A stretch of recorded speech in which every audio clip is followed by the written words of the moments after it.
Welcome to the newest episode of Pass the Torch, Legacies in Jewelry. My name is Naja Dessa Van Diest, and I am joined today by Andrew Slesinger, who is the owner and operator of Rough Diamond World. He is an immense resource when it comes to all things diamond. He has been my personal diamond supplier for many, many years. Both in, when I worked for other people and now that I have my own business, I purchase from him directly. In fact, I was just in New York last weekend and stopped by his office and was able to pick up a parcel of mele that I needed. And so he is just an exceptional human being, and he has been an incredible resource to me in regards to the business side of everything that I'm trying to achieve in the jewelry world. I'm really excited for him to join this episode, and I hope you learn a little bit about what he does and what he can potentially offer in regards to your business. So if you have any questions, stay till the end, and we look forward to connecting with you. Here he is. Andrew, thank you so much for joining me on Pass the Torch. I have enjoyed working with you for many years now, and I'm excited to introduce you to my audience. It's always a pleasure, and a pleasure to meet all of you. You own and operate Rough Diamond World, which is a wholesale diamond company. Can you tell me a little bit more about where you guys are located and what you offer?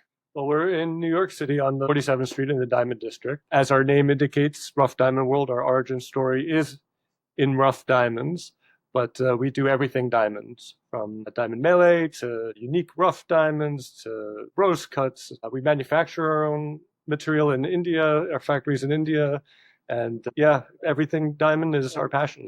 Yeah. Well, my favorite thing to purchase from you is your natural colored diamonds. I love collecting mele and going through your parcels. It's so fun. I have this ring of your stones, that has one diamond that is like a fancy, vivid, intense orange right next to this like regular kind of like brownish color, and my appraiser had no idea what to do with it because it was such a range of value within one ring, and they were all just from the same parcel of mele, and you just have such a large range that you offer. Yes, well, the diversity of diamonds is what we celebrate. It's there's so many wonderful different colors, as you said, or different types of diamonds that really play well together, and we love seeing it when jewelers such as yourself are inspired to make their creations out of the whole range of material. Yes, I've made quite a few pieces now with a lot of your stones. I look forward to showing them to you. They're really Can't wait fun. to see them. Yeah. So, Rough Diamond World is almost entirely wholesale. Can you unpack why you've chosen to remain focused in that space, especially when many others chase direct-to-consumer models?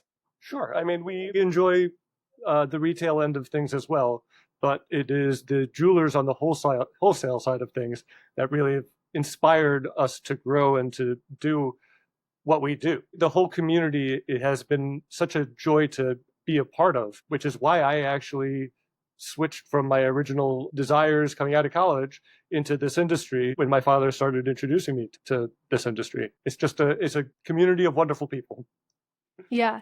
Okay, so you mentioned your father. We have to go down your lineage because you are sixth generation diamond dealer, which is the coolest thing. Thank you. I am so lucky to have been able to inherit that. So our origin story begins in what at the time was Austria. My great grandmother,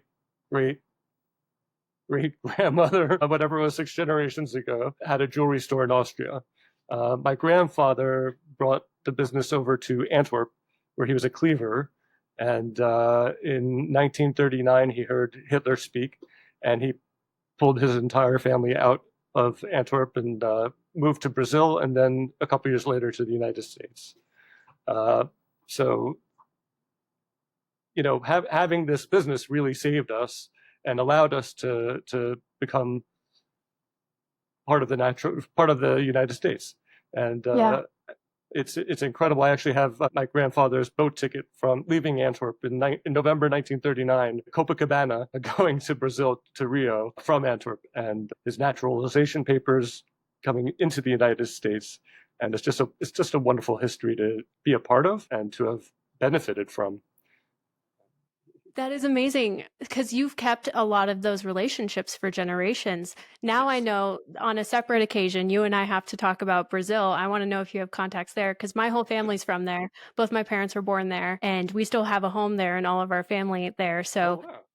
maybe there's a Brazil collaboration Sure. trip to get some sourcing done. We still have family in Rio de Janeiro, and we have some family in Sao Paulo. And my one of my uncles did a lot of trade with Minas Gerais.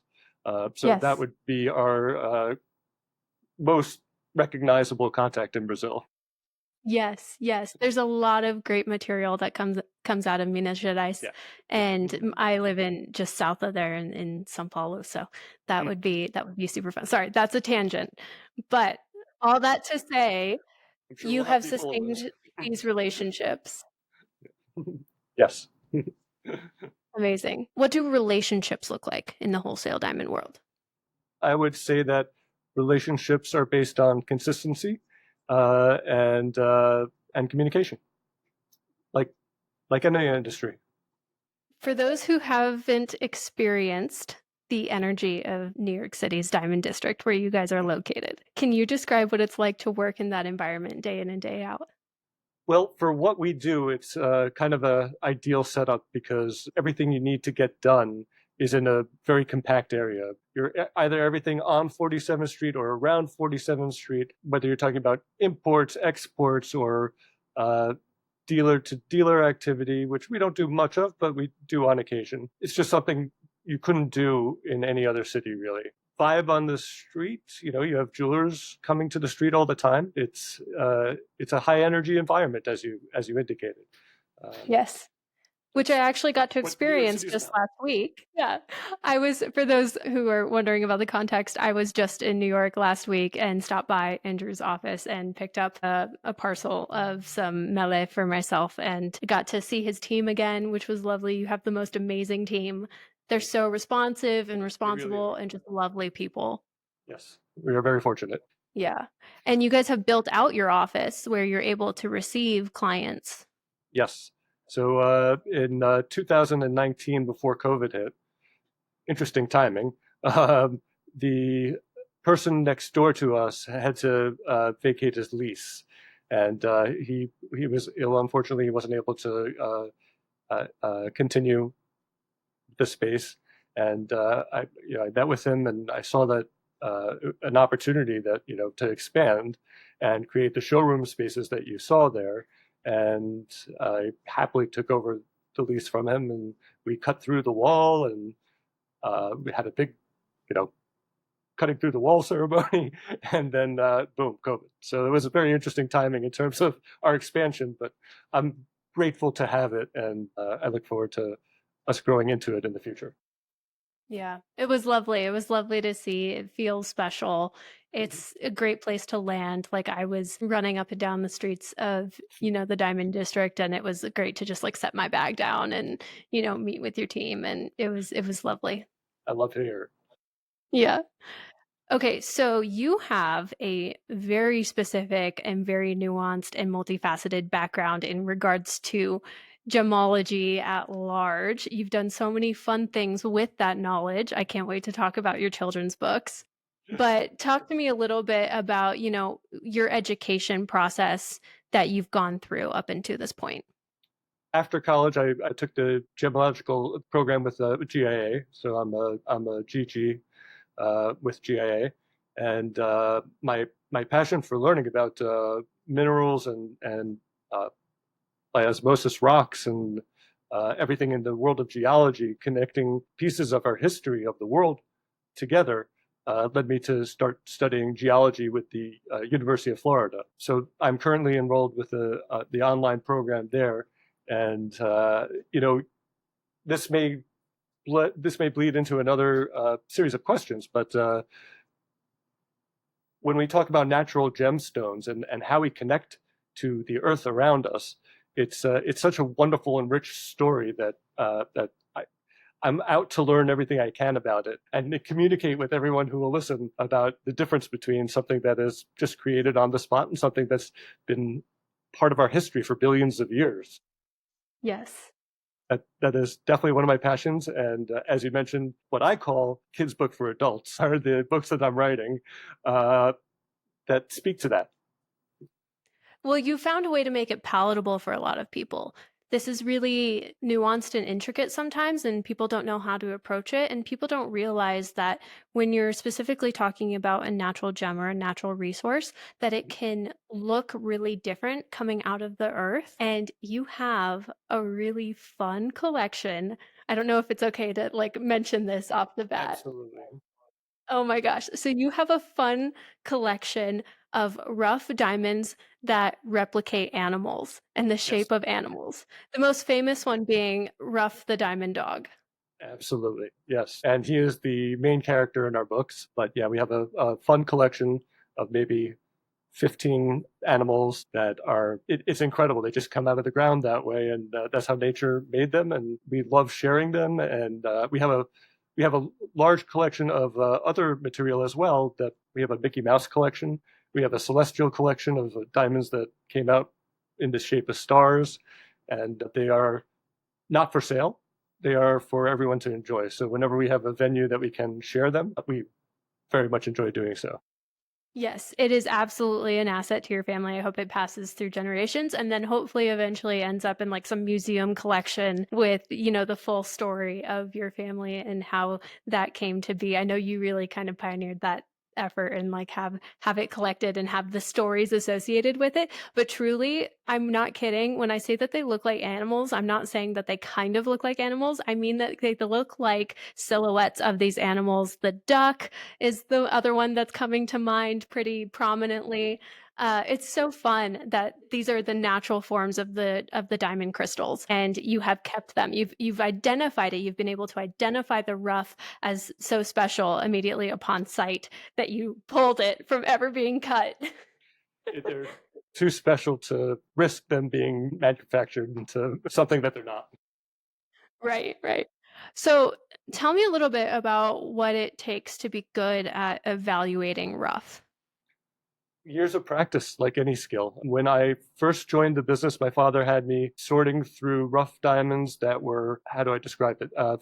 50 stones per carat. So they were about that big. You could barely hold them in your hand, let alone see inside of them. But at the time, we were industrial diamond dealers, and for this industry, for the die stone industry, where you would draw wire through dies and shave them down to the proper size that you wanted, you'd use natural diamonds for platinum wire, gold wire, silver, and these stones had to be absolutely clean. So my training started with these tiny, tiny stones that I had to make sure were absolutely clean one at a time. You start, it's like any skill you develop. And eventually I started learning how to cut diamonds. So while I don't do that professionally now, I do have a knowledge of how diamonds are cut from my years of training, and that teaches you what the obstacles are in a diamond that you want to cut. So when I'm buying rough diamonds, I can separate them into what can be cut and what can be collected. Right. You're an educated buyer and you trust the people that you're buying from. You've had Yes. those relationships for generations. Yes. Yeah. We get solicited every day from people who want to sell us their material. We stick with people that we've trusted for generations, and not that we wouldn't deal with a new mine, but usually it's connected through someone we've trusted for generations to connect to that new mine. And we're very careful about where and who we source from. Right. And they're really, in my past with working with you, there was never a call that couldn't come through with you guys. Like sometimes I got some really weird, interesting requests and sending it over to you guys. There was always a solution, which was awesome. We call them unicorns. Yes. Finding the needle in a haystack, sometimes it is. Yep, I think the absolutely. most difficult one was like a blue-gray color at one particular point, and that was I think that one took a few months, but still. We'll get there. Absolutely. Right. Right. So fun. So, because you see a lot of different diamonds, do you have a preference for yourself in regards to are you more interested in rough or polished? I'm more interested in rough because they're all so unique. Every stone is got whether they're inclusions or skin properties or the shape of the stone, they're also unique and they're also interesting to sift through. In polished stones, I love polished stones as well, but you're generally cutting rough down into what you typically expect to see out of a polished diamond, consistent in what you're looking at. So for me, it's about rough. Yeah. Yeah. And I love this. We talked about this off camera, how you were able to connect with AGTA, which is traditionally a colored stone organization that doesn't deal with diamonds, but you are a diamond dealer in AGTA because you were able to make the argument that diamonds do have a lot of color. That's absolutely true. Initially, they rejected our application because they said that diamonds don't have a place in colored stones, in a colored stone venue. And we were able to convince them that diamonds have such a magnificent variety of colors that they absolutely do have a place. And we are proud members of AGTA now for many years. Yeah. Awesome. And that's what I come to you guys for. I come to you for colored diamonds, and it's awesome. I love it. So, Thank you. yes. Okay, you've seen a lot of different cycles in the diamond trade. How has the industry evolved from your father and your grandfather's generations to now? Well, my grandfather and father were, again, industrial site holders with De Beers. So the business was industry, maybe a little bit of larger cuttable stones they dabbled in.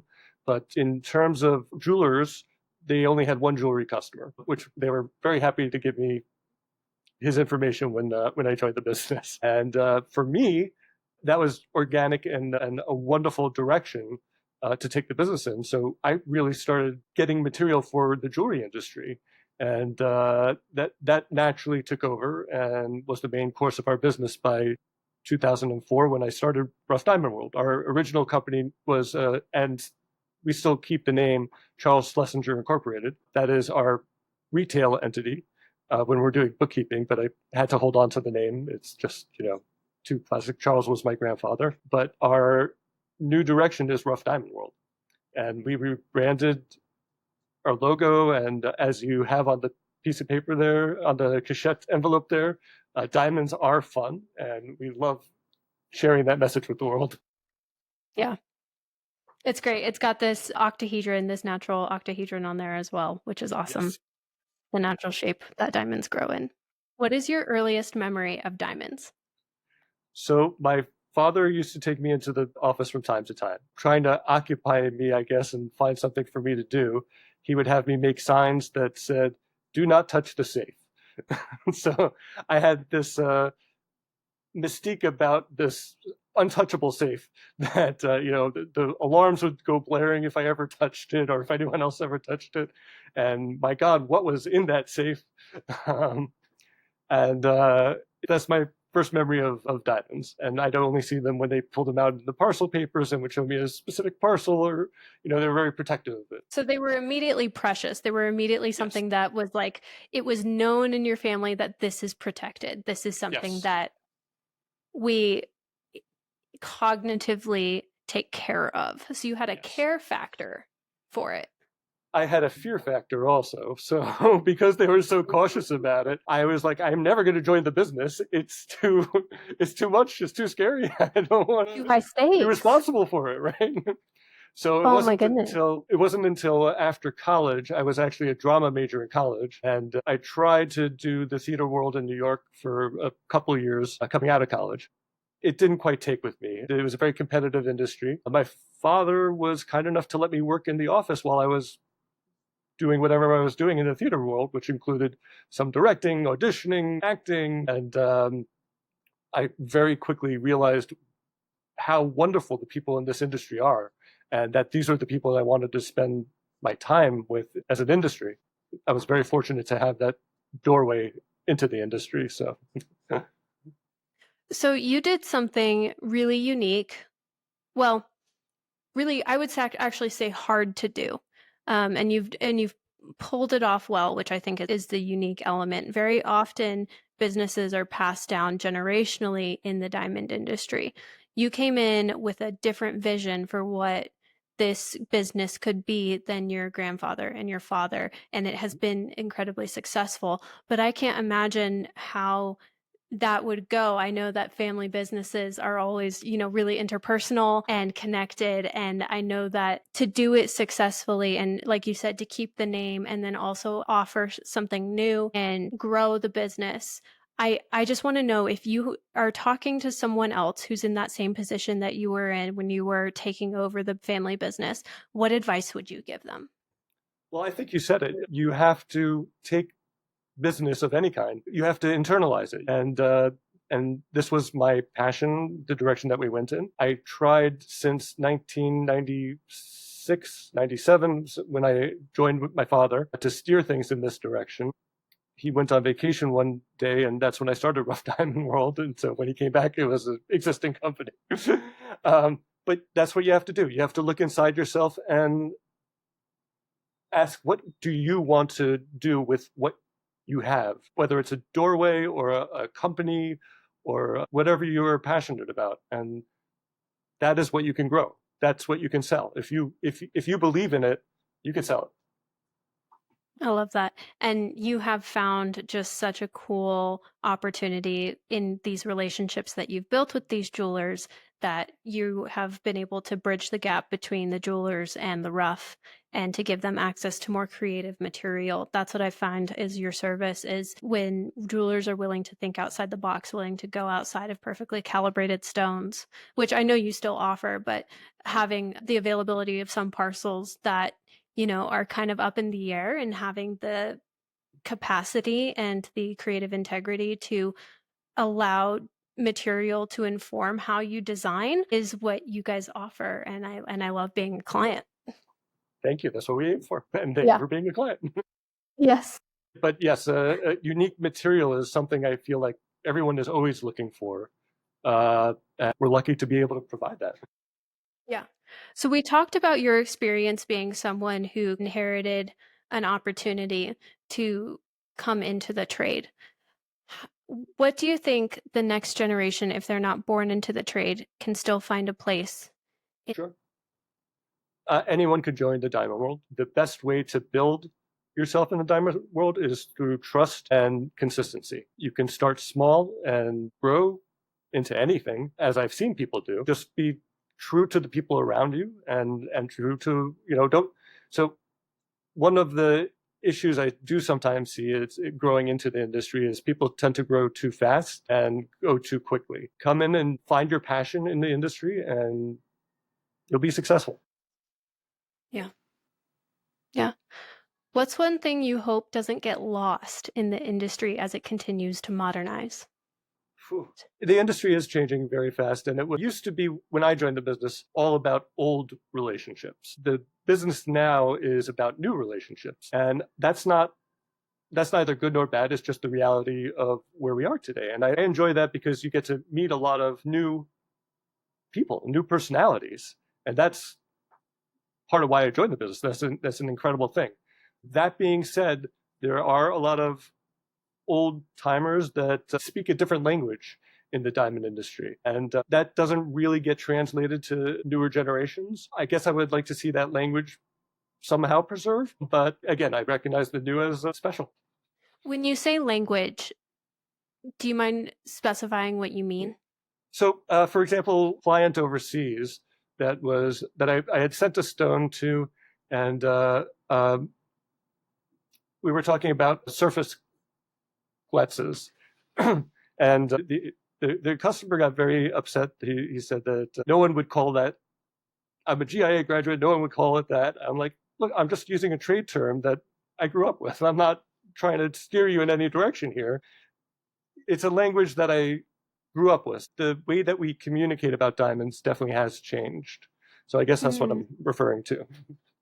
So maybe the industry at large needs to revisit a lot of the verbiage and vocabulary that we use to dissolve confusion. I'm not sure if that's necessary. Some of us who are older in the industry need to learn how to speak to the newer generation, I think, is I the see. point. I see. So let's imagine that there's someone listening who has never purchased from you or come across you at a trade show. What's one thing that you hope they learn about you? That I love to share my knowledge of diamonds and all minerals and gemstones. I want to hear from them what they're passionate about and find out how I can connect with them and have a shared experience. It's never about a single sale. It's about the relationships you build. And I value every one of them. That's awesome. What do you hope a retail client understands about you? I love when a retail client asks me these kind of questions. Again, I'd love to communicate with them why what they're buying is so special, not just because it's, you could buy it here, you could buy it there, whatever, but what is it about what you're buying that connects you to the earth? And that is something that I love to be able to offer. And I love to hear what they feel about it. And as you said, we often deal in very unique stones. So it's always interesting to see where people are coming from that walk in the door and want to have something unique. Totally. I mean, sometimes I couldn't even imagine some of the things that you guys offered. I had to see it. And one of my favorite stones, I don't think there was anything ever made out of it, but one of the stones that I saw from you guys was like this half opaque, half clear pink diamond with these red and black flecks through it, and it had almost a bit of milky white through it. I mean, it looked like a painting, and it was a Yes. diamond. Yep. That's that's the wonderful thing about these diamonds. Most people don't expect to see that kind of art in a diamond. They expect to see the fire and the shape, and they typically think of a white diamond. But the range of what's out there is just simply, like you said, you have to see it to understand it. And I love having venues where I can share that. So forget anything that you've ever known about diamonds and come to Andrew and learn about what can even be possible. That's the thing is, there's so many expectations. Before I got into jewelry, the expectation is that diamonds are always clear. The expectation is that diamonds are always cut a certain way, or they have to be polished, or there's all of these little standard 4Cs that are not applicable here because they just don't.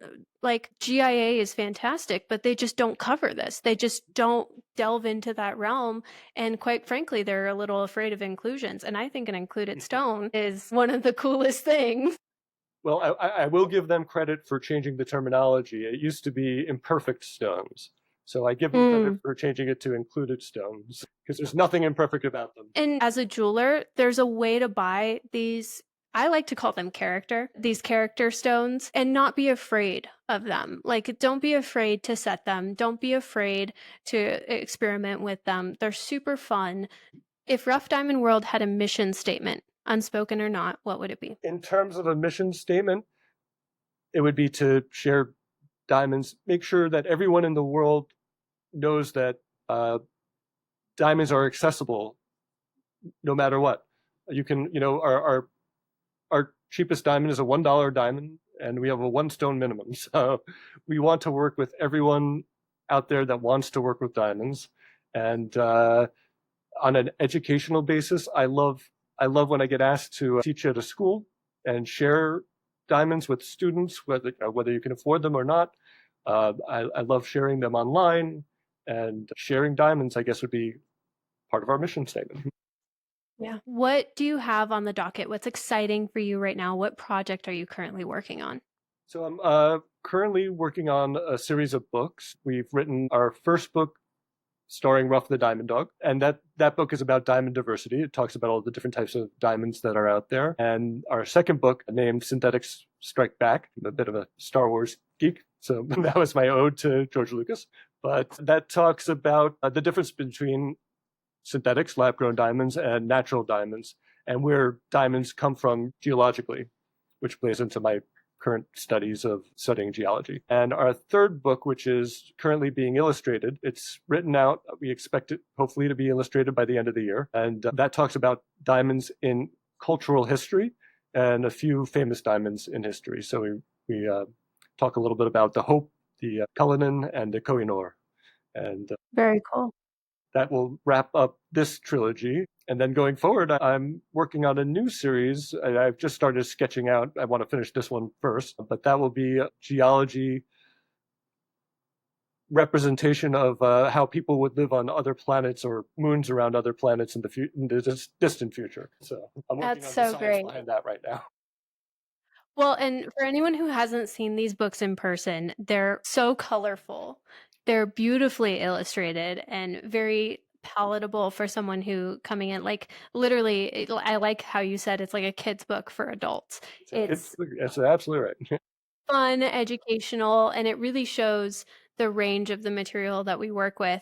And I would love to connect with you to get myself a couple copies for my library because I'm Absolutely. starting up a pretty robust jeweler's library and they need to be in there. Absolutely. That'd be my pleasure. Yes. And they are available on our website, and they're also available on Amazon. That was going to be my next question. Where can people find you and where can they look at the books or Sure. buy, stones from you? So we have a retail website, roughdiamondworld.com. And if you are a jeweler, you can sign up to get a wholesale account and you'll see the wholesale pricing. We're also on Instagram, Rough Dia World, and we dabble on eBay as well. Yeah. I want to add a caveat to that though because you guys do so much volume. You have so many different stones that I have found whenever there's a need that I have that I go ahead and reach out to your team, Vanessa, Ingrid, any of those lovely lovely women because not everything is posted on your website just because there's no way you guys can keep up with that. That's correct. Our inventory is much larger than what you will ever find online. And as you mentioned, our fabulous team is very quick to communicate and they love to find what you're looking for and maybe show you some things you didn't know that you were looking for as well.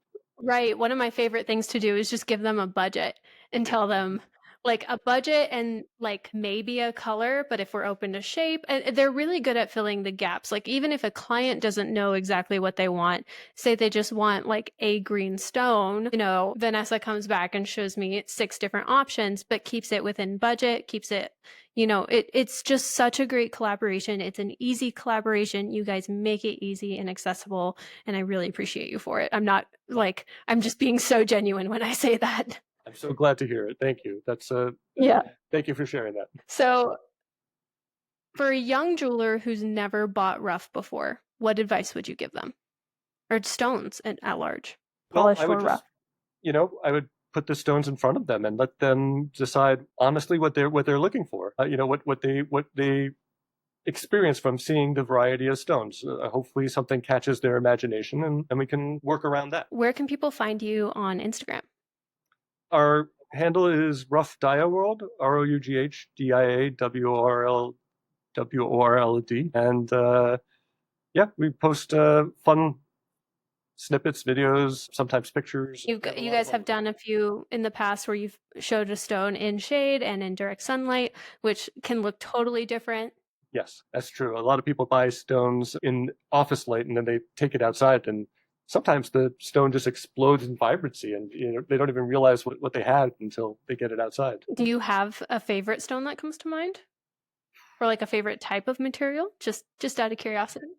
If I were to wear a ring with diamonds, it would probably be an octahedron, which is Mm. something I actually I made once, and I made a ring with a octahedron in the middle and then 2 green macles on the side, which macles are triangles, and they were kind of flat, and they complemented very well with the octahedron. The problem I started realizing, and this is, I guess, more of a guy's problem, I kept ripping my pocket apart every time I stuck my hand in my pocket because it was a sharp point at the end. So Yeah. that's something to look out for if you're designing jewelry for men or Yeah. for people who have pockets. I sold it off my finger in a bar, actually. You were ready to let it go. You were tired of replacing all your pants because of these holes in your pockets. That's hilarious. Yeah, and I got a good price for it, so hey, yeah, There you maybe it's a good go. way to sell. Was it like a half octahedron where the bottom had been sawed off, or was it the full stone? It was, if memory serves, it was a half octahedron. Yeah. I can't imagine setting it the way I set it without it being a half octahedron. So yeah. Yeah. Called it. That's funny. Yeah. Great story. Andrew, what does the word legacy mean to you at this point in your career? I am honored to carry on my father's and my grandfather's and my great grandfather's tradition my great-great-grandmother's tradition. I love that people know our last name based on past generations of dealing with people that they respected and knew in the industry. So for me, I am I want to carry that legacy forward and live up to the people that were these amazing people before me. Um, I had the I have a friend who was a parent of a child in my kid's school, whose father was also a big name in the industry, and when he told me that, for whatever reason in our conversation, we communicated another name in the industry, which was my uncle's name, and he recognized it. And Hmm.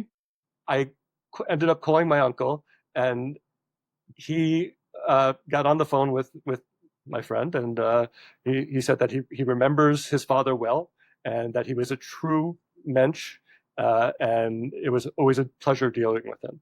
So for me, that's priceless, and I hope to carry that forward. Yeah. Just the relationships being the most valuable asset to the business. Yes, 100%. As I And said, it's a true community, and it's a wonderful community. There's almost no one that I've met in this community that I did not genuinely enjoy dealing with. yeah. Yeah, and just being good for your word, that the fact that you have this precedent set by your grandparents is so special because gosh, it sets a standard, and Yes, then also just you carrying it forward as well. It's such a coveted relational element, and I don't think people on the outside, this is just my perspective, I don't think just consumers realize how interpersonal a lot of these connections are and yes. how they will last for decades. And unfortunately, in movies and stories that are told about the industry from people who are not in the industry, they don't celebrate that or understand it. Mm, So the stories that get told sometimes are paint us in a negative light that is just not true. yeah. I mean, maybe Yeah. it's true for a few people, but it's not what the industry is about. Yeah.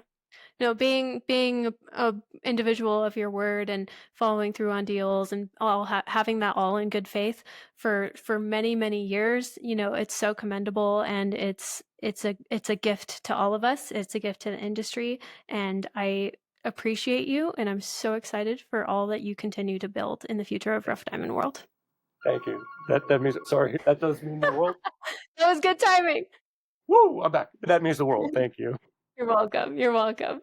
Um, Andrew, thank you so much. Do you have anything that you want to say directly to anyone listening? If you're listening to this, then you are clearly interested in jewelry and diamonds, and I love that, and I hope to be able to share your experience with diamonds whenever you reach out. And it's a pleasure, and thank you for being there, Yes. and for your passion and for the stories you're going to tell. Thank you. Well, if you're listening and you would like to be a client or just see the inventory that Andrew has, reach out to his team. He has a whole website and application process that you can go through, and reach out to him and tell him that you listened to this podcast. Yes, and if you do, and you let us know what your favorite question or comment was, we'll work in a discount with your first purchase. That's awesome. Awesome. Awesome. Andrew, thank you so much. Thank you for coming on Pass the Torch. I can't wait Such a to pleasure. see you at the next show. I'm sure I will. I look forward to it. Thank you. Cheers. That concludes this week's episode with Andrew Slesinger from Rough Diamond World. Thank you so much for listening. This one was a ton of fun. You can find him on Instagram, and I will actually be linking his profile to mine on a few collaborated posts. So if you already follow me on Instagram at Pass the Torch Jewelers, you can find him there as well. And Andrew, thank you so much for coming on. It was great to see you again. This is a relationship that I know that I'm going to have for the next 10 and 20 years. So when I bring people onto this podcast, I want you to know that they are people that have my utmost respect and that I work with personally. So thank you so much, and I will see you guys next week. You can also find all of this content on YouTube. Please know that there are some things on YouTube that are exclusively on YouTube. I believe next week I will be posting a YouTube exclusive on a little bit of my life and a little bit more personal look into my journey as a jeweler thus far. So you can find me there. The handle is also Pass the Torch Jewelers. So see you there. Thank you so much. Have a great rest of your day. Bye-bye.